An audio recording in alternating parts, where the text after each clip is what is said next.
코로나 신규 확진자가 처음으로 2만 명을 넘었습니다. 연휴 마지막 날 일부 선별검사소에선 PCR 검사 대기줄과 신속 항원 검사줄이 뒤엉켜 소란이 벌어졌습니다. PCR은 어디서 해야 돼요? 아니 저기도 줄 서갖고 왔는데 여기 자가피트라는 거. 경기도청에서 일하던 7급 비서가 공직에서 물러난 뒤에도 이재명 후보의 세탁물 처리 같은 사적 업무를 처리한 정황을 단독으로 취재했습니다. 7급 비서에게 일을 시킨 것으로 알려진 경기도청 전 5급 직원이 공식 입장을 밝혔습니다. 대리약 처방 의혹에 대해선 자신이 복용할 목적이라고 했고 업무 지시에 다른 사람의 지시는 없었다고 주장했습니다. 여야의 엇갈린 반응까지 자세히 취재했습니다. 광주 아파트 붕괴 현장에서 28층 외벽에 매달려 있던 26톤짜리 콘크리트 잔해가 무너져 내렸습니다. 26층에선 네 번째 실종자가 발견됐습니다. 고3 남학생을 흉기로 찔러 살해한 20살 남성이 경찰에 붙잡혔습니다. 피해자와 시비가 붙어 경찰 조사를 받은 남성은 파출소를 나서자마자 흉기를 챙겨 범행을 저질렀습니다.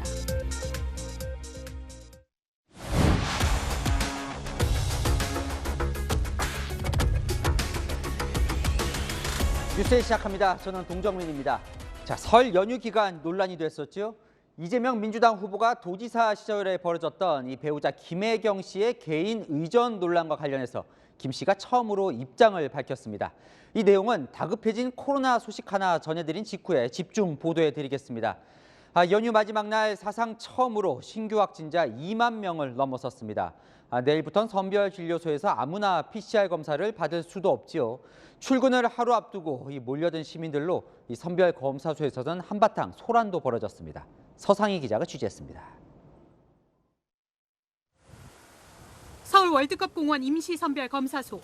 코로나19 검사를 받으려는 시민들이 주차장 한 바퀴를 돌아 300m 넘게 줄을 섰습니다. 대기 시간만 2시간이 넘습니다. 선별검사소 천막 앞 출근을 하루 앞둔 시민들이 한꺼번에 몰리며 아수라장이 됐습니다.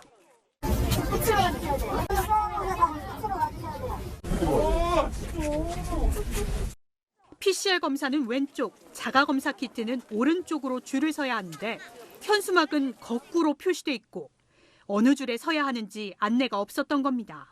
근데 동학 라인에서 꼬여서 그런 거니까 한 번만 양해 부탁드릴게요.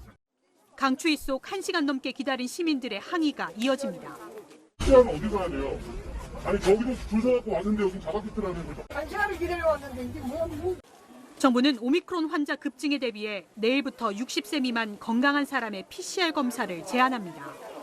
동네 의료기관에서도 코로나 진단과 치료가 가능해집니다. 현재 재택치료자는 방역당국이 수용 가능하다고 밝힌 최대 인원의 81%를 넘어섰습니다. 이제 11만 명 정도의 시기는 다음 주쯤에 찰 것이라고 보고 있는 중인데 그 시기 전에 관리할 수 있는 총용량을 더 추가적으로 늘리기 위한 작업들도 함께 진행돼서 이르면 이번 주말에는 4만 명에 이를 것이라는 전문가들의 전망이 나오면서 정부는 긴장하고 있습니다. 확진자 중에 가장 높은 비율을 차지하고 있는 20대의 신속한 3차 접종과 10대의 적극적인 접종 참여를 다시 한번 간곡히 요청드립니다. 방역당국은 모레 6인 모임 오후 6시 영업 제한의 현행 거리두기 방침 유지 여부를 결정합니다. 채널A 뉴스 서상입니다. 단체장 배우자의 사적 활동에 공무원을 수행하게 하거나 의전 지원을 할 수 없다. 6년 전 행정안전부가 발표한 지침입니다. 경기도청 공무원이 이재명 당시 도지사 부부의 개인 심부름을 했다는 의혹, 정치권을 강타하고 있는데요. 저희 단독 속보부터 전해드립니다. 이 지사가 지난해 10월 이 지사직에서 물러나면서 배우자 김혜경 씨의 심부름을 했다는 그 별정직 공무원도 함께 그만뒀는데요. 저희 취재 결과 퇴직 이후에도 한동안 공관을 드나들면서 이 지사의 빨랫감을 처리한 정황이 포착됐습니다. 공태현 기자입니다. 지난해 10월 10일 민주당 대선 후보로 선출된 이재명 경기지사. 보름 뒤 지사직을 사퇴했습니다. 경기도청 5급 사무관 배모 씨와 7급 비서 A 씨도 공직에서 물러났습니다. 임기 중 시도지사가 사직하면 함께 면직되는 별정직이었기 때문입니다. 그런데 일주일이 지난 11월 1일 A씨는 도지사 공간에 있는 이 후보 양복을 갖다 달란 요청을 다른 비서가 했다며 배사무관에게 보고했습니다. 자신이 전날 지사 공간에 다녀왔지만 이 지사약을 못 찾았다는 보고도 이어졌습니다. 두 사람은 지방 일정 중인 이 후보의 빨랫감을 처리할 방법도 의논했습니다. 벌써 속옷을 받았어? 받으러 가려고요, 지금. 거기 맡겠다고 해가지고. 그럼 다 나보고 또 받으러 가라서 받았는데? 두 사람의 통화엔 다른 공무원에게 이 지사 옷을 가져다 달라고 했다가 구설에 올랐던 정황을 보여주는 내용도 있습니다. 오는 김에 그거 저기 좀 갖다 달라고 했죠, 그 종장만. 왜 그래? 공무원 알면서 왜 그래? 퇴근길에 혹시 가져다 줄 수 있냐고 물어본 건데. 비서의 갑질이래잖아. 그 말을 듣고 싶니? 이후에도 옷이나 약품 등 이 후보의 개인 물품 반출을 위한 A씨의 공간 출입은 이어졌습니다. A씨는 사퇴 후에도 3주 정도 기존 업무를 계속했다며 공관을 드나들 때 청원경찰이 용건을 물은 적은 없었다고 설명했습니다. 채널A 뉴스 공태현입니다. 김혜경 씨가 논란이 불거진 지 닷새 만에 처음으로 입장을 내놨습니다. 공과 사를 가리지 못하고 공무원의 도움을 받았다. 그러니까 사실상 심부름을 시킨 걸 시인을 하면서 사과를 했습니다. 다만 상시적으로 도움받은 건 아니라고도 했습니다. 손영일 기자입니다. 이재명 민주당 대선 후보의 부인 김혜경 씨가 경기도청 공무원들이 이 후보 부부의 사적 업무 처리에 동원됐다는 의혹에 대해 사과했습니다. 김 씨는 입장문에서 모든 것이 저의 불찰이라며 공과 사를 명료하게 가려야 했는데 배 씨와 친분이 있어 도움을 받았다고 사실상 심부름시킨 것을 시인했습니다. 하지만 상시 조력을 받은 것은 아니라고 해명했습니다. 도덕적 책임은 인정하면서도 법적 책임은 부인한 것으로 풀이됩니다. 김 씨는 또 있어서는 안 될 일이 있었다며 그동안 고통을 받았을 A모 비서가 얼마나 힘들었을지 생각하니 마음이 아리다고도 했습니다. 논란이 불거진 지 닷새 만으로 그동안 김 씨는 아무런 해명을 하지 않았습니다. 추가 의혹이 제기되고 여론이 악화될 조짐을 보이자 직접 사과로 정면 돌파에 나선 거라는 분석이 나옵니다. 채널A 뉴스 손정일입니다. 이 전해드린 김혜경 씨 입장문 직전에 5급 공무원 배모 씨가 먼저 입장을 냈습니다. 7급 비서에게 사적 심부름을 직접 지시한 인물로 꼽히죠. 어느 누구도 시키지 않은 일을 이 후보 부부에게 잘 보이려고 본인이 지시를 했고 처벌 가능성까지 언급됐던 대리약 처방은 이 김혜경 씨가 아니라 자신이 복용하려고 시켰다고 했습니다. 이어서 윤수민 기자입니다. 경기도청 5급 공무원 배모 씨도 입장문을 내고 사과했습니다. 김혜경 씨의 사과 입장이 나오기 바로 전입니다. 배 씨는 입장문에서 누구도 시키지 않은 일을 7급 공무원인 A 씨에게 요구했다며 이재명 후보 부부와는 무관함을 강조했습니다. 그러면서 이재명 후보 부부에게 잘 보이고 싶어서 상식선이 넘는 요구를 했다고 밝혔습니다. 배 씨는 7급 공무원에게 이재명 후보 부부의 사적 심부름을 시켜 비판을 받아왔습니다. 6층 병동에 가야 될 거예요. 원목 가서 모를 수도 있어. 예, 알겠습니다. 물어보고 수납하고 올라가겠습니다. 602호요? 602호라고 하면 돼요. 그리고 퇴원 수속 하고 왔다고 하면 그 네. 약이랑 준다고 했어요. 알겠습니다. 논란이 된 대리 처방은 늦은 결혼과 임신 스트레스로 인해 자신이 복용할 목적이었다고 해명했습니다. 7급 공무원 A 씨를 접촉하려던 것은 사과하고 싶었기 때문이라고 해명했습니다. 그 지금 시골이에요? 무슨 일 때문에 그러시는지. 아니 그냥 얘기를 좀 하고 싶어갖고요. 무슨 얘기를 하시려는지. 만나서 얘기를 좀 해요. 그게 좋으실 것 같아요. 배 씨는 제가 기억하지 못하는 잘못이 더 있을지 모른다며 추가 의혹 제기 가능성도 열어뒀습니다. 채널A 뉴스 윤수민입니다. 국민의힘은 이재명 후보 부부의 잘못을 덮기 위해서 김혜경 씨와 배 씨가 거짓말을 한다고 몰아붙였습니다. 공무원을 사적 비서로 채용한 것 그 자체가 국고 손실범죄라고 했는데요. 민주당은 잘 모른다는 식으로 대응을 피하고 있습니다. 김성규 기자입니다. 국민의힘은 배모 씨의 입장문에 대해 국민 기만이라며 이재명 민주당 후보의 직접 해명을 요구하고 나섰습니다. 배 씨의 과잉 충성이란 이 후보 측 해명에 대해서는 궤변이라며 불법 행위에 대한 책임을 지라고도 했습니다. 김혜경 씨의 공무원 사적 유용은 공무원에게 사적 노무를 요구하면 안 된다는 공무원 행동강령 13조 2항 등을 위반한 불법 행위입니다. 대리 약 처방은 명백한 의료법 위반임은 주지의 사실입니다. 김혜경 씨를 의료법 위반 혐의로 고발하는 방안도 검토 중입니다. 이재명 후보와 민주당은 김 씨와 배 씨의 입장문으로 대응을 가름하고 있습니다. 내용을 좀 들여다봐야 될 것 같은데 연휴 기간이라 제가 제대로 못 봤습니다만. 그런 과정은 없었던 것 같은데요. 민주당은 그동안 허위 사실에 대한 정치 공세라며 의혹을 부인해왔습니다. 채널A 뉴스 김성규입니다. 아는 기자 아자 시작합니다. 이 김혜경 씨 황제 의전 논란을 취재해온 사회부 공태연 정치부 이현수 기자 나왔습니다.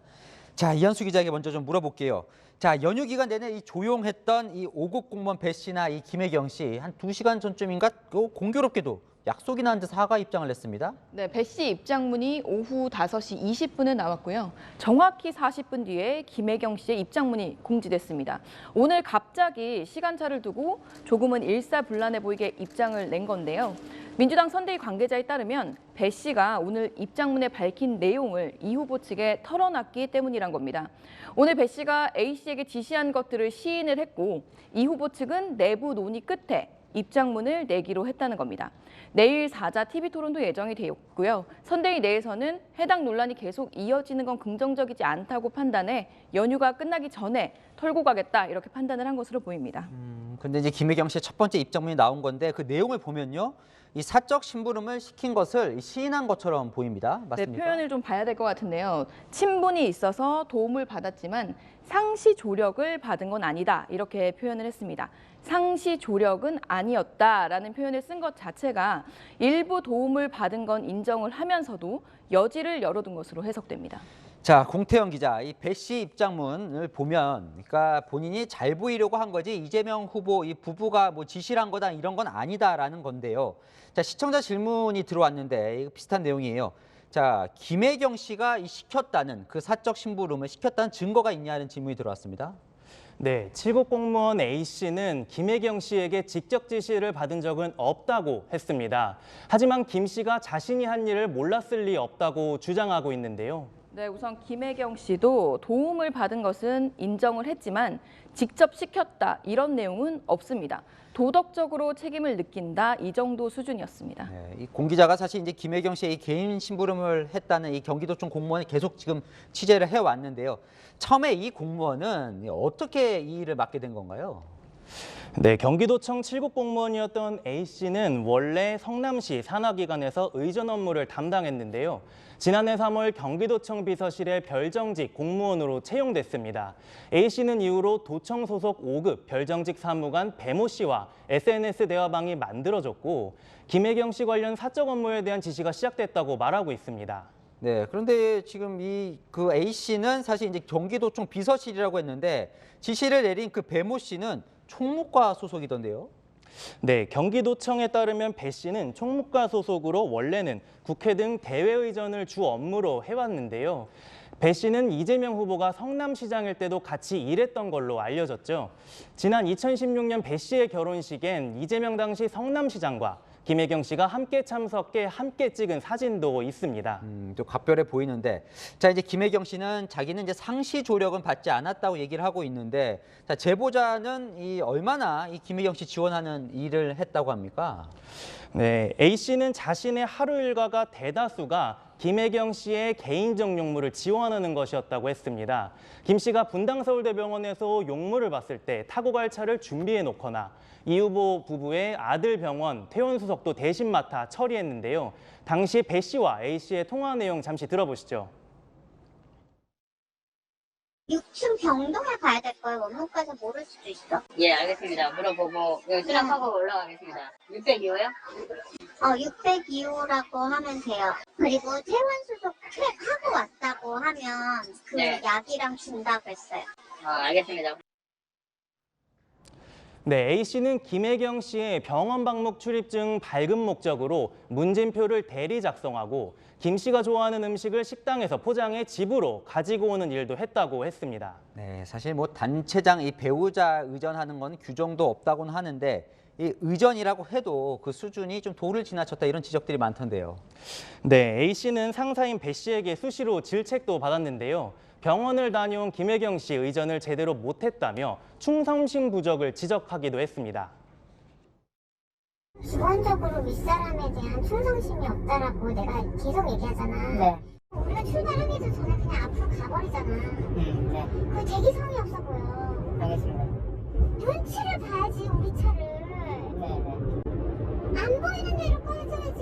사모님이 보면 얼마나 자기를 무시한다 생각하겠어. 기본적으로 지금 의전에 의가 안 돼 있어. 서울대병원에 4번을 갔는데 4번 다 그랬다고. 이 밖에도 병원 건물에 차를 댈 때 김혜경 씨가 비에 맞게 했다는 이유로도 질책을 받았습니다. 자, 이현수 기자, 어쨌건 오늘 이제 김혜경 씨가 도움을 받았다는 걸 인정을 하면서 이제 국민의힘 공격은 더 거세질 것 같은데요. 이재명 후보도 이제 방어를 해야겠네요. 내일 4자 TV 토론이 예정돼 있잖아요. 아마 이 이슈를 두고 충돌할 가능성이 높습니다. 이 후보 아들 불법 도박 논란 때 즉각 사과를 하면서 국면을 전환시켰었는데요. 부인의 의혹에 대해선 어떤 입장을 보일지 지켜봐야 할 것 같습니다.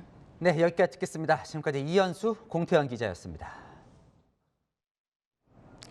이재명, 윤석열 두 후보의 양자 토론은 불발됐지만 내일 안철수, 심상정 후보까지 참여할 4자 TV 토론에서 만나게 됐습니다. 처음 맞붙게 되는 두 후보는 오늘 하루 종일 토론 준비에 매진했다는데요. 각각 어떤 전략을 구사할지 조영민 기자가 알아봤습니다. 이재명 민주당 후보는 정책 질의에 집중한다는 계획입니다. 성남시장과 경기도지사 출신으로 행정력을 인정받았다는 판단에 국정 운영 능력을 부각시키겠다는 겁니다. 이 중요한 시기에 국가 리더가 대한민국의 운명을 책임지는 사람이 유능하지 못하고 방향도 잘 모르고 뭘 해야 될지도 잘 모르면 우리의 운명이 어떻게 되겠습니까? 반면 윤석열 국민의힘 후보는 대장동 개발 특혜 의혹을 캐묻는데 전력 투구할 예정입니다. 주도권 토론을 포함해 상당 시간을 대장동 질의에 할애해 이 후보 책임론을 다시 띄우겠다는 전략입니다. 대장동 게이트를 설계하고 기획하고 지시하여 추천한 몸통, 이 부패 사슬의 최종 결재권자, 게이트 그림 완성에 절대로 없어서는 안 될 퍼즐, 바로 민주당 이재명 후보입니다. 하지만 이재명 후보도 윤 후보의 저축은행 대출 사건 부실 수사 책임론으로 맞불을 놓을 예정이라 두 사람 간 충돌이 예상됩니다. 대장동 여기 부정 대출해주고 10억 5천만 원 받았다. 조사 다 됐어요. 그런데 그냥 넘어갔습니다. 이때 수사 책임자가 누구예요? 수석 비서관까지 구속하는 마당에 어느 누구도 이런 거액의 커미션을 만약에 수수했다는 것을 알았다면 그거는 아마 대통령이 봐달라 해도 절대 그런 일이 없었을 것으로. 내일 저녁 열리는 4자 토론은 부동산, 외교안보, 일자리 등의 주제 토론과 자유 토론으로 나뉘어 진행됩니다. 채널A 뉴스 조용민입니다. 이제 연휴 마지막 날인데 대권 판도를 가른다는 설 민심 어떻게 흘러갔을지 궁금하시죠? 그래서 설 연휴 직전과 오늘 유권자들의 목소리를 비교해봤습니다. 최수연 기자입니다. 설 연휴가 시작되기 전 유권자들은 누구를 뽑을지 고심했습니다. 가족들끼리 이야기하는 거는 크게 영향 없을 것 같아요. 정책 관련 정보 보고 좀 마음에 드는 후보가 있으면. 설 지나고 또 바뀔 수도 있잖아요. 야당에서도 아직 단일화 논의하고 있고. 여러 좀 논란들도 있고 약간 그런 것 같아가지고 20일 전이면 뚜렷하게 뭔가 결정이 될 거라고 생각이 들어요. 연휴 마지막 날에 만나본 유권자들의 생각은 어떨까요? 누구 뽑을지는 결정을 하셨어요? 네, 결정을 했어요. 진실성이 느껴지는 그런 후보를 찍으려고 마음을 먹었습니다. 이전부터 결정을 했는데 아무래도 가족끼리 다 같이 모여서 얘기를 하다 보니까 아무래도 좀 가족들의 영향력이 조금 더 있는 것 같아요. 아니요, 아직 결정 못했습니다. 대선이 얼마 남지 않았으니까 한 2주 정도는 더 지켜봐야 되지 않을까 싶습니다. 여전히 결정을 못했다는 답변도 있었지만 가족들과 대화하면서 마음을 굳혔다는 시민도 있었습니다. 여야는 설 연휴 민심이 자신들에게 기울었다며 제각각 여론몰이를 했습니다. 검사 생활만 했던 분보다는 행정 경험이 있는 이재명 후보가 훨씬 더 잘할 수 있지 않겠냐 하는 기대가 더 우세했다. 설 연휴 직전부터 저희 후보의 지지율이 조금씩 반등하고 있다. 저희는 이렇게 판세를 분석하고 있고요. 설 연휴에 만난 유권자분들은 더욱 공고해진 정권교체의 민심을 전달해줬습니다. 무엇보다 윤석열 후보의 안정적이고 선명해진 행보, 메시지에 대한 우호적 분위기가 있었고요. 여야는 남은 기간 지지율에 영향을 미칠 변수로 대선 후보 간 TV 토론 등을 꼽았습니다. 채널A 뉴스 최수연입니다. 광주 아파트 붕괴 현장에서 실종자 1명이 추가로 발견됐습니다. 그런데 오늘 아침에도 잔해물이 떨어져 내리는 등 추가 붕괴 위험이 있어 구조가 쉽지 않습니다. 공국진 기자입니다. 굉음과 함께 희뿌연 먼지가 피어오릅니다. 인근 도로에는 주먹보다 큰 돌덩이들이 어지럽게 널려 있습니다. 오늘 오전 8시 7분쯤 28층과 외벽 사이에 위태롭게 걸쳐 있던 무게 26톤짜리 콘크리트 잔해물이 떨어져 내렸습니다. 당시 건물 내부에선 수색대원 등 150명이 실종자 수색 작업 중이었습니다. 전면에서 보고 있었는데 그 전기가 상황이 먼지가 나면서 전면에 막 떨어지더라고 말했죠. 무서워 다 보고 있는데 그 사람은 다 보고.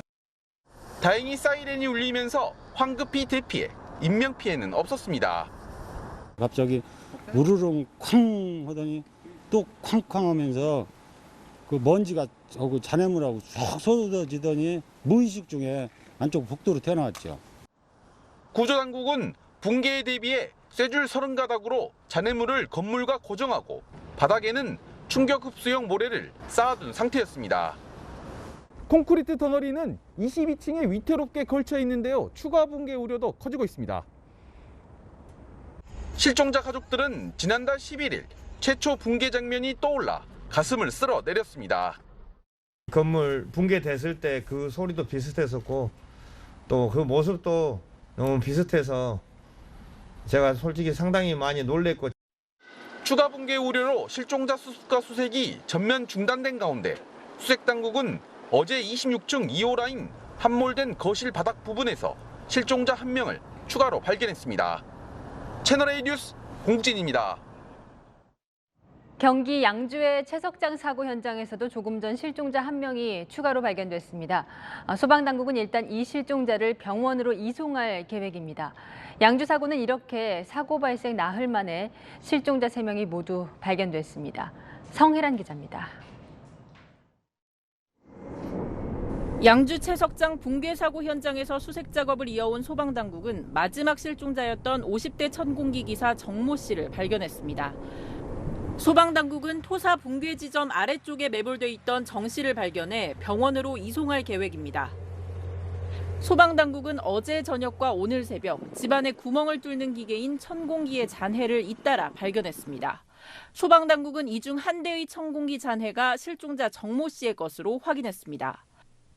광파 탐지기 등의 장비를 투입해 추가 붕괴 위험을 관측하면서 천공기 잔해물 주변을 집중 수색한 끝에 천공기 한 대와 조종석에 타고 있던 정 씨를 발견한 겁니다. 사고 발생 당일 굴삭기 기사 55살 김모 씨와 또 다른 천공기 기사 28살 정모 씨가 숨진 채 발견된 뒤 정 씨까지 실종자 3명이 모두 발견된 겁니다. 사고 발생 나흘 만입니다. 경찰 수사에도 속도가 붙을 전망입니다. 고용노동부와 경찰은 각각 양주사업소 현장 소장과 발파팀장을 입건해 업무상 과실치사 혐의 등에 대한 수사를 벌이고 있습니다. 해당 현장 소장은 채널A와의 통화에서 사고 당일 새벽 직접 현장을 점검했고 작업자 배치를 확인했다며 화약 반장 등 안전관리자들이 현장에 있었기 때문에 안전수칙에 문제가 없었다고 주장했습니다. 고용노동부는 현장 사무소에서 압수한 작업 일지와 하드디스크 등을 토대로 현장 소장의 진술이 맞는지, 추가 안전지침 위반 사항은 없는지 확인 중에 있습니다. 채널A 뉴스 성혜란입니다. 설날이었던 어젯밤 졸업을 앞둔 고3 학생이 흉기에 찔려 숨지는 끔찍한 사건이 일어났습니다. 길거리에서 시비가 붙은 가해 남성이 파출소에 가서 조사를 받았는데 풀려나자마자 학생을 다시 찾아 잔인한 범행을 저지른 겁니다. 구자준 기자입니다. 한 남성이 길가에서 다급하게 손짓을 하고 경찰차가 지나간 방향으로 뛰어갑니다. 곧이어 또 다른 경찰차와 구급차도 출동합니다. 경기 동두천시에서 19살 고3 남학생이 흉기에 찔린 건 어젯밤 11시 20분쯤. 쿵소리가 나면서 한 사람은 쓰러져 있고 한 사람은 그 위에서 칼을 들고. 가해자는 2시간 전 숨진 학생과 어깨가 부딪혀 시비가 붙었던 20살 남성이었습니다. 남성은 실랑이 끝에 출동한 경찰과 함께 파출소로 가 폭행을 당했다고 진술했습니다. 조사를 마치고 나온 남성은 집에서 흉기를 챙겨 나온 뒤 전동 킥보드를 타고 피해자를 찾아 돌아다녔습니다. 실랑이가 벌어진 지 2시간쯤 뒤 남성은 이 상가 건물 앞에서 피해자를 마주쳤는데요. 잠시 뒤 피해자는 상가 입구에서 흉기에 찔려 쓰러진 채 발견됐습니다. 범행 당시 피해자와 전화 통화를 하고 있던 친구는 긴박한 상황을 직감했습니다. 바로 막 우당탕탕 끌려나더니 그러시냐고, 저한테 왜 그러시냐고 이러면서 끝에 약간 비명을 지르고. 유족들은 가해 남성이 범행 전 친구들에게 흉기를 챙겼다고 말했다며 보복 살인이라고 주장합니다. 분당 조치를 했는데 난 얘를 죽이겠다고 집에 들어가서 흉기를 가지고 챙겨서 나와가지고 헤맸다는 거는 그냥 보복 살인이거든요. 가해 남성을 살인 혐의로 입건한 경찰은 구속영장을 신청할 계획입니다. 채널A 뉴스 구자준입니다. 아찔한 사고들이 연휴 내내 잇따랐습니다. 고무대야로 썰매를 타다 일가족이 저수지에 빠지는 일도 있었는데요. 홍진호 기자입니다. 부부가 아이를 안은 채 발만 동동 구릅니다. 2살 배기 아이는 머리를 크게 다친 상황. 근처를 지나던 경찰이 가족을 태우고 쏜살같이 달립니다. 앞차들은 중앙선에 붙고 다른 차선으로 이동해 길을 터줍니다. 덕분에 순찰차는 20분 거리 병원에 단 5분 만에 도착했습니다. 아이는 진료를 잘 받고 회복 중인 것으로 알려졌습니다. 경광등 켜고 사이렌 울리면서 신호를 좀 무시하고 갔어요. 해야 될 일을 한 건데 하여튼 아기가 잘 돼서 뿌듯합니다. 119 구조대가 아이 2명이 탄 고무 대야를 저수지 밖으로 끌어냅니다. 어른들도 줄에 매달려 물속에서 빠져나옵니다. 이들은 조부모와 손녀 관계로 할머니와 할아버지는 설 연휴를 맞아 손녀들에게 얼음 썰매를 태워주기 위해 저수지를 찾았다가 사고를 당했습니다. 당시 낮 최고 기온은 영상 6도였습니다. 일가족 4명은 다행히 안전하게 구조됐습니다. 식당 건물 담벼락에 핏자국이 선명합니다. 손에 천 같은 걸 감은 한 남성이 유유히 현장을 떠납니다. 이 20대 남성은 지난달 26일 고양이 꼬리를 잡고 담벼락에 여러 차례 내리쳐 학대한 혐의를 받고 있습니다. 이 고양이는 인근 식당에서 유기묘를 데려와 기른 두부라는 반려묘였습니다. 아무 감정 없이 내려치고 있었다고 하더라고요. 소리를 치니까 손에 들고 있던 사체를 그냥 길거리에 그냥 내동댕이 쳐서 그냥 유유히. 경찰은 사건 발생 엿새 만에 용의자를 동물보호법 위반 혐의로 긴급 체포했습니다. 채널A 뉴스 홍진호입니다. 국제 유가와 환율 모두 오르면서 기름값 고공행진이 끝도 없습니다. 지금이 제일 싸다는 말까지 나옵니다. 안건우 기자입니다. 휴게소에서 기름을 넣고 있는 사람들, 슬금슬금 오르는 기름값이 못내 신경 쓰입니다. 일시적으로 잠깐 내렸다가 다시 좀 올라가는 추세라서 싸다고는 생각을 지금 못하고 있어요. 작년 10월, 11월쯤에는 휘발유 가격이 리터당 1,800원대를 찍기도 했는데요. 지금은 유류세 인하로 잠시나마 가격을 1,600원대로 눌러놨습니다. 이거 6개월인가요? 그게 맞아요. 풀리게 되면 가격이 오르게 되잖아요. 그때가 되면 좀 부담이 많이 될 것 같아요. 지금도 부담이 되는데. 지난주 전국 주유소 휘발유 판매 가격은 일주일 전에 비해 19원 가까이 올랐습니다. 2주 연속 상승이자 직전주의 2배 가까운 상승폭. 러시아와 우크라이나 분쟁으로 국제유가는 최근 한 달 새 17%나 올랐습니다. 2, 3주 간격을 두고 국내 주유소 가격에 반영되는데 문제는 국제유가가 계속 오를 수 있다는 겁니다. 러시아하고 우크라이나 분쟁 때문에 지금 국지적인 전쟁이 나거나 이러면 유가 100달러가 아니고 120달러 이상도 올라갈 수 있는 그런 분위기죠. 휘발유 가격이 리터당 1,800원대 복귀는 물론 4월 이후 유류세 인하 추가 연장이 없다면 리터당 2,000원 돌파까지 우려되는 상황. 설상가상으로 1년 반 만에 최고치를 기록한 환율도 악재입니다. 원화 약세로 같은 돈으로 가져올 수 있는 기름량이 그만큼 줄었기 때문입니다. 100억 달러의 무역 수지 적자 요인이 바로 생기는 거거든요. 유가가 올해 연 한 100달러 평균 정도 기록하면 물가 상승률이 최소 1%포인트 이상 높아지는 그런. 유가 상승과 맞물려 물가 상승률 역시 4%대에 근접할 거란 암울한 전망도 나옵니다. 채널A 뉴스 안건우입니다. 북한 김정은이 설날에 맞춰 백마를 타고 질주하는 영상을 새로 공개했습니다. 전부 다 살이 빠진 모습인데요. 설 기념 공연 영상에는 고모 김경희가 2년 만에 모습을 드러냈습니다. 강은하 기자가 보여드립니다. 김정은 국무위원장이 한 손으로 백마 고삐를 잡은 채 초원을 내달립니다. 2년 전 백두산에 올랐던 영상과 비교해보면 20여 킬로그램을 감량해 민첩하고 빨라진 모습입니다.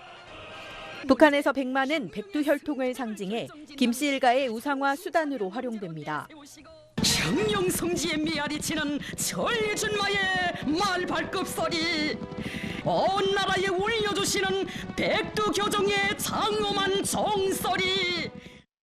어린 시절 아버지 김정일과 나란히 백마를 탔던 김 위원장. 이번엔 부인 이설주, 동생 김여정, 최측근 조영원, 현송월과 함께 내달리는 장면도 포함됐습니다. 설날을 맞아 김 위원장의 업적 선전용 영화의 백두혈통을 강조하고 당 수뇌부 정책에 정당성을 부여한 것으로 해석됩니다. 북한은 올해 이례적으로 1월에만 7번의 미사일 도발에 나서며 무력 시위에 사활을 건 상황. 기록 영화에서도 장거리 순항 미사일, 극초음속 미사일, 잠수함 발사탄도 미사일 시험 발사 등의 성공을 나열하며 김 위원장의 치적으로 내세웠습니다. 북한은 김 위원장이 부인 이설주와 함께 설명절 기념 공연을 관람했다는 사실도 공개했습니다. 이설주의 공개 행보 재개는 145일 만입니다. 그런데 바로 옆 상석, 2년여 만에 등장한 고모 김경희의 모습이 눈에 띕니다. 아내 이설주와 화목한 모습을 보여주고 고모부 장성택을 숙청하고도 고모 김경희를 재등장시켜 백두혈통의 단합과 내부 결속을 다지려는 의도로 풀이됩니다. 채널A 뉴스 강은하입니다. 베이징 동계올림픽이 불과 이틀 앞이지만 어제 중국의 관심은 온통 월드컵 최종 예선 경기에 쏠려 있었습니다. 그런데 박항서 감독의 베트남 대표팀에 지면서 월드컵 진출이 결국 좌절됐는데요. 화가 나서 TV를 부수는 사람도 있었습니다. 베이징 사공성근 특파원입니다. 축구 경기를 보던 한 중국인이 갑자기 망치를 꺼내 들더니 TV 패널을 내려칩니다.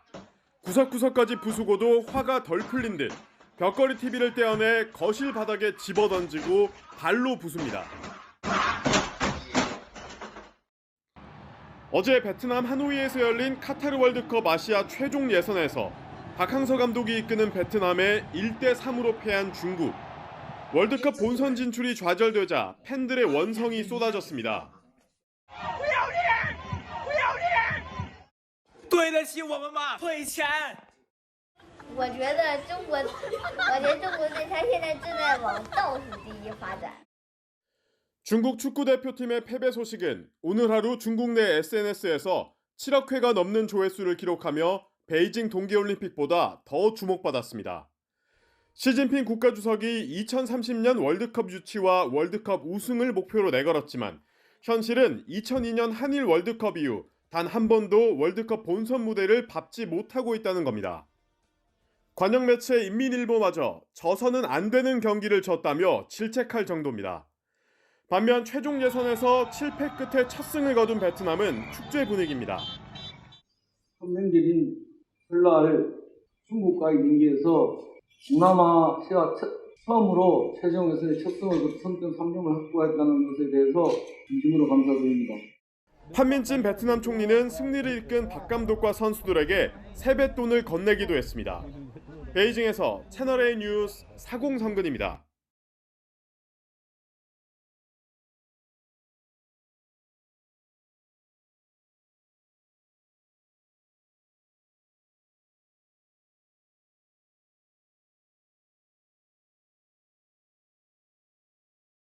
세계 최대 규모의 자유무역협정 RCEP가 어제부로 우리나라에도 정식 발효됐습니다. 일본 정부는 기다렸다는 듯이 후쿠시마 산수산물의 수입 규제 철폐를 요구했습니다. 권갑구 기자입니다. 세계 무역량의 30%가 넘는 거대 경제권 국가 간 영내 포괄적 경제동반자 협정, 이른바 RCEP 발효로 우리나라는 일본 간 첫 자유무역협정이 시작됐습니다. 그런데 첫날부터 일본 정부는 우리나라를 공격했습니다. 日本産食品の輸入規制撤廃は政府の最重要課題の一つであり、韓国側には規制の早期撤廃を引き続き強く求めていく考えであります。 2011년 후쿠시마 제1원전 폭발 이후 우리나라는 후쿠시마 인근 8개 지역의 수산물과 15곳의 농산물 수입을 금지해오고 있습니다. 이 중 수산물 규제에 대해 일본 정부는 3년 전 WTO에 제소했지만 패소했고 이후 기회가 있을 때마다 규제 철폐를 요구하고 있습니다. 하지만 지난주에도 후쿠시마산 우럭에서 기준치의 14배가 넘는 방사성 세슘이 검출돼 전량 회수되는 등 먹거리 불안은 여전합니다. 우리나라뿐 아니라 중국 등 13개국이 여전히 빗장을 걸어둔 이유입니다. RCEP 규정에 나오는 그런 사안이 아니니까 전혀 우리가 위축될 것 없이 누가 봐도 이제 의기장 놓고 있는 거고. 우리 정부의 수입 규제는 소비자들에 대한 최소한의 보호 조치라는 겁니다. 조선인 강제노역 장소인 사도광산의 세계문화유산 등록 추진에 이어 RCEP 발효에 맞춘 후쿠시마산 규제 철폐 요구까지 일본의 어깃장은 계속되고 있습니다. 채널A 뉴스 공각구입니다. 코로나가 대선의 주요 변수로 떠올랐습니다. 오미크론 확산으로 대선 투표일인 3월 초쯤에 확진자 10만 명 전망까지 나오고 있죠. 투표소에 갈 수 없는 확진자들은 우편 투표를 하게 되는데 여야의 입장이 조금 다릅니다. 정한희 기자가 보도합니다. 방역당국은 현재 오미크론 유행 추세가 계속될 경우 다음 달 대선까지 확진자가 10만 명까지도 늘어날 수 있다 보고 있습니다. 이 경우 자가격리자는 280만 명으로 늘어날 수 있는데요. 박빙의 승부에서 이들의 표심이 주요 변수로 떠오르고 있습니다. 직선제 이후 역대 대선에서 적게는 39만 표, 많게는 557만 표 차이로 승부가 갈렸기 때문입니다. 중앙선거관리위원회는 지난해 보궐선거 때처럼 확진자는 우편 투표를 하고 확진자가 아닌 자가격리자는 일반 선거인 투표가 모두 끝난 오후 6시 이후 투표하는 방침을 세웠습니다. 투표를 하려면 투표 마감 시간인 오후 6시 전에 투표소에 도착해 있어야 합니다. 여야는 촉각을 곤두세우고 있습니다. 국민의힘은 우편 투표가 제대로 전달되지 않는 등 무효표 가능성을 우려하고 있습니다. 자가격리자 투표가 무효표 논란으로 이어지게 되면 대통령 선거의 당락에 영향을 받을 수밖에 없고 재검표 신청과 무효표 소송 등의 대혼란이 이어질 것이 명확하기 때문입니다. 선관위가 자체적으로 투표 방식을 정할 게 아니라 법률적 근거를 마련해 논란을 아예 없애야 한다는 겁니다. 반면 민주당은 부정선거에 대한 우려는 기우에 불과하다면서도 표심의 향방을 예의주시하고 있습니다. 선관위는 설 연휴가 지난 후 추가 검토를 통해 세부적인 계획을 발표할 방침입니다. 채널A 뉴스 정한입니다.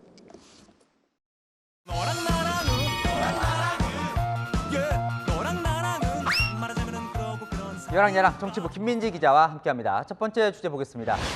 대선 후보들 표정이 좋네요. 표정 좋아지려면 뭘 읽어야 할까요? 네, 바로 온라인 커뮤니티입니다. 이번 대선의 캐스팅 보터죠. 이 청년층이 주로 활동하는 공간입니다. 근데 커뮤니티는 왜 이렇게 힘이 세진 건가요? 일단 그 반응 속도가 워낙 빠릅니다.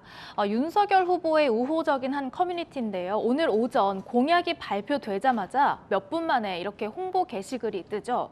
비판 댓글이 달리면 곧바로 반박글도 올라옵니다. 앞서 이재명 후보가 발표한 탈모약 보험 공약을 빠르게 확산시킨 것도 다른 커뮤니티였는데요. 복잡한 이슈도 쉽게 요약하거나 또 재미있는 패러디를 퍼뜨리다 보니까 눈길을 끌면서 속도는 더 빨라집니다. 그러니까 비슷한 생각을 하는 사람끼리 모이니까요. 더 잘 뭉치겠어요. 네, 예를 들면 인증샷 활동을 들 수 있는데요.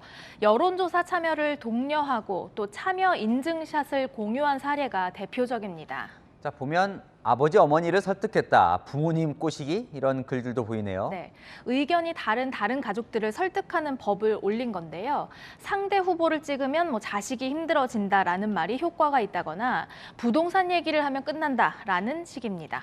이 동시 접속자 수가요 10만 명에 달한다고 하니까요. 후보들도 신경을 안 쓸 수가 없겠어요. 네, 민주당은 후보가 직접 이 커뮤니티에 글을 쓰기도 했죠. 국민의힘도 매일 오전 이슈를 체크해서 대응하는 커뮤니티 전담팀을 만들었습니다.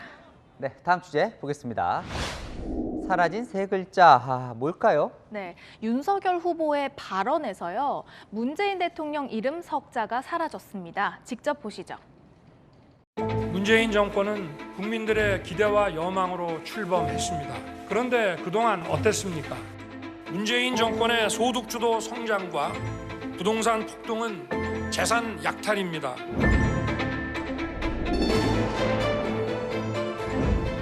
민주당 정권 하에서 공정과 정의는 무너졌습니다. 진영 논리로 국민을 편가른 민주당 정권. 그러니까 문재인 정권이 민주당 정권으로 바뀌었네요. 네. 이유가 있겠죠. 이재명 후보가 지금 현 정부와의 차별화를 시도하고 있잖아요. 윤 후보는 이 현 정부의 잘못에 민주당도 책임이 있다는 걸 부각하려는 의도로 보입니다. 그럴 것 같아요. 이번 선거 상대는 이제 문 대통령이 아니라 이재명 후보와 민주당이니까요. 네. 하지만 그동안 윤석열 후보에게는 스스로 빛나는 발광체가 아니라 반문 정서덕에 빛나는 반사체 이런 비판이 따라다녔는데요. 정권 교체 여론에 기대기보다는 스스로 그 가능성을 보여야 한다는 지적도 함께 나옵니다. 네, 마지막 주제도 볼까요? 후보들의 MBTI라면 이 성격 유형 검사인데 결과가 궁금한데요. 네, 요즘 대세라서 많이들 해보셨을 텐데요. 외향적이냐, 내향적이냐, 혹은 또 감각적이냐, 직관적이냐 같은 것들을 따져서 모두 16가지의 유형이 나오는 검사입니다. 먼저 윤석열 후보는 무슨 유형일까요? 윤석열 후보의 MBTI는 ENFJ입니다. 찾아보니 정의로운 사회운동가라고 하네요. 타고난 리더형이라고 합니다. 또한 사회정의 구현을 위해 어려움에 맞서 싸운다고도 하네요. 같은 MBTI에 버락 오바마님도 있네요. 아까 김 기자 설명대로라면 E는 외향적이고 N은 직관적이고 J는 판단을 중시하는 성격이 이제 윤 후보라는 거네요. 네, 이재명 후보는요 일부만 공개를 했는데요. 윤 후보와 달리 내향적이라고 하네요. 2002년도에 이제 한번 장난삼아 이렇게 해본 기억이 있습니다. 같이 시민운동을 했던 의사분이 갑자기 저를 끌어안더니 우는 거예요. 이런 성격인데 어떻게 그 험한 그 시민운동을 이렇게 했는지 섬세하고 내성적이고 이래서. 이재명 후보는 맞춤 공약을 찾는 j-MBTI 소확행 테스트를 만들기도 했습니다. 듣다 보니까 다른 후보들도 이 유형이 궁금해지는데요. 네, 안철수 후보는 한 언론 인터뷰에서요. 의사, 사업가, 정치인 등 직업마다 유형이 바뀌었다는 얘기를 한 적이 있고요. 심상정 후보는 대담한 통솔자라고 하는 ENTJ 유형으로 알려졌는데요. 토론과 논쟁에 강한 특징이 있다고 합니다. 타고난 성격은 제각각이어도 국민을 1순위로 여기는 건 같은 마음이길 바랍니다. 자, 이 유형마다 단점도 있으니까요. 그것들도 후보들이 잘 보완하면 좋겠습니다. 여랑야랑이었습니다. 코로나 확진자가 기하급수적으로 늘어나며 소각장으로 쏟아지는 의료 폐기물도 감당이 어려울 정도로 많습니다. 소각장 직원들은 명절도 없이 일하고 있는데요. 이런 노고에도 주변에서 차가운 눈길을 받기도 합니다. 내부 모습을 정현우 기자가 최초 보도합니다. 의료 폐기물 마크가 커다랗게 새겨진 흰색 트럭이 소각장으로 들어옵니다. 방진 마스크와 장갑을 낀 작업자들이 트럭에서 폐기물통을 꺼냅니다. 부산의 병원 3곳에서 수거해온 의료 폐기물입니다. 선별진료소에서 쓰인 검사 도구나 코로나19 전담병원, 생활치료센터에서 확진자가 사용한 모든 물품이 이곳에서 태워집니다. 폐기물은 컨베이어 벨트를 따라 소각로로 떨어진 뒤 1130도의 고온에서 소각됩니다. 이 소각장에서 처리되는 양만 하루 10톤 정도. 흰색 폐기물통 2,000개 분량입니다. 밀봉 상태로 옮겨진 폐기물들은 24시간 안에 소각돼야 합니다. 병원에서부터 발출이 되면 가장 빨리 없애주는 게 어떻게 보면 주변 환경을 갖다가 좋게 하는 거거든요. 최단으로 불을 안 끄고 계속 소각을 하려고 하는. 코로나19 국내 발생 후 명절도 잊고 산 지 벌써 3년째. 직원들 입장에서는 많이 힘들어합니다. 최소 한 독감 정도로 생각하고 한 3개월 정도로만 생각했었는데. 가장 힘든 건 주변의 차가운 시선입니다. 격리의료 폐기물이 2020년 5천여 톤에서 지난해 2만 4천여 톤으로 급증하면서 국내 의료 폐기물 소각장 13곳은 모두 포화 상태에 이르렀습니다. 14곳 신설이 추진되고 있지만 주민들의 반대에 부딪혔습니다. 단 한 명도 감염 확진자가 없었거든요. 소각장에 종사하시는 분들도 이제 폐기물을 알다 보니까 아마 지역 주민들이라든가 이런 쪽에서는 감염원이 발생된다고 하기 때문에 굉장히 깊이 있는 시설로 이제 인식을 되고. 차가운 시선을 견뎌내며 소각장 직원들은 코로나19 바이러스와의 또 다른 싸움을 이어가고 있습니다. 채널A 뉴스 정현우입니다. 멸종위기 야생동물들이 새해 인사를 건네왔습니다. 변산반도와 소백산 국립공원의 무인 카메라에 포착된 건데요. 함께 먹이를 먹는 고라니와 고슴도치 모습이 특히 정겹습니다. 김혜지 기자가 보여드립니다. 천연기념물이자 멸종위기 야생생물 1급인 수달 2마리. 눈 쌓인 언덕길을 이리저리 거닐며 발자국을 남깁니다. 서로 몸을 부비고 눈밭에 구르며 장난을 칩니다. 번식기를 맞은 암수 한 쌍으로 추정됩니다. 고슴도치가 고라니의 다리 사이를 자연스럽게 지나가고 사이좋게 함께 먹이를 먹습니다. 고라니와 고슴도치는 먹는 게 서로 달라 함께 있는 영상이 포착된 건 매우 드문 일입니다. 고슴도치는 주로 곤충을 섭식을 하고 고라니는 주로 식물류를 섭식을 합니다. 이런 먹이가 제공되는 그 서식지 내에 함께 어우러져서. 지난해 7월 멸종위기 야생생물 2급인 삭가족의 모습도 카메라에 담겼습니다. 새끼 3마리와 함께 산책을 나선 어미삭은 새끼들이 잘 따라오나 뒤를 돌아보고 난청을 부리던 새끼 한 마리는 어미가 멀어지자 서둘러 쫓아갑니다. 하지만 한 달 뒤에는 새끼 한 마리만 포착돼 2마리는 독립한 것으로 추정됩니다. 소백산 단양군 일대에 설치된 생태 통로에서 여우 한 마리가 먹이를 먹고 있습니다.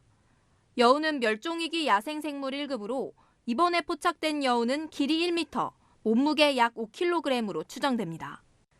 국내 국립공원에는 식물과 동물을 포함해 멸종위기 생물의 66%가 서식하고 있어 보존과 관리가 필요합니다. 채널A 뉴스 김예지입니다. 연휴 마무리 잘 하고 계신가요? 일상으로 돌아가는 내일은 강추위가 기다리고 있어서 조심하셔야겠습니다. 현재 일부 강원과 경기에는 한파경보가, 그 밖에 중부와 경북 곳곳으로는 한파주의보가 내려져 있는데요. 내일은 찬바람이 쌩쌩 불면서 출근길 체감온도가 영하 10도 안팎으로 뚝 떨어지겠고요. 절기 입춘인 금요일은 물론이고 일요일까지도 추위는 쉽게 풀리지 않겠습니다. 한편 오늘 밤사이 내륙 곳곳에 눈이 살짝 날리겠는데요. 날이 추워서 빙판길이나 도로 살얼음으로 미끄러운 곳이 많겠습니다. 교통안전에 유의하시기 바랍니다. 동쪽 지역으로는 대기가 바짝 메말라 있습니다. 내일도 전국적으로 맑은 하늘이 예상돼 건조특보는 계속되겠습니다. 내일 아침 서울과 대전은 영하 7도로 출발하고요. 한낮에 서울은 0도, 대구는 5도로 종일 춥겠습니다. 주말엔 호남과 제주에 눈이나 비가 내리겠습니다. 날씨였습니다. 오미크론 확산이 무섭지만 그래도 다른 선진국보다는 속도가 느린 편입니다. 선진국들보다 이 마스크 잘 쓰고 백신 많이 맞은 덕분이라고 전문가들은 말하는데요. 연휴 마지막 날에도 혹시나 하는 마음에 긴 줄을 감수하고도 선별 진료소로 향한 국민들입니다. 남에게 폐 안 끼치고 가족 건강 스스로 지키겠다는 거겠죠. 마침표 찍겠습니다. 위기 때 빛나는 1등 국민 뉴스 마칩니다. 감사합니다.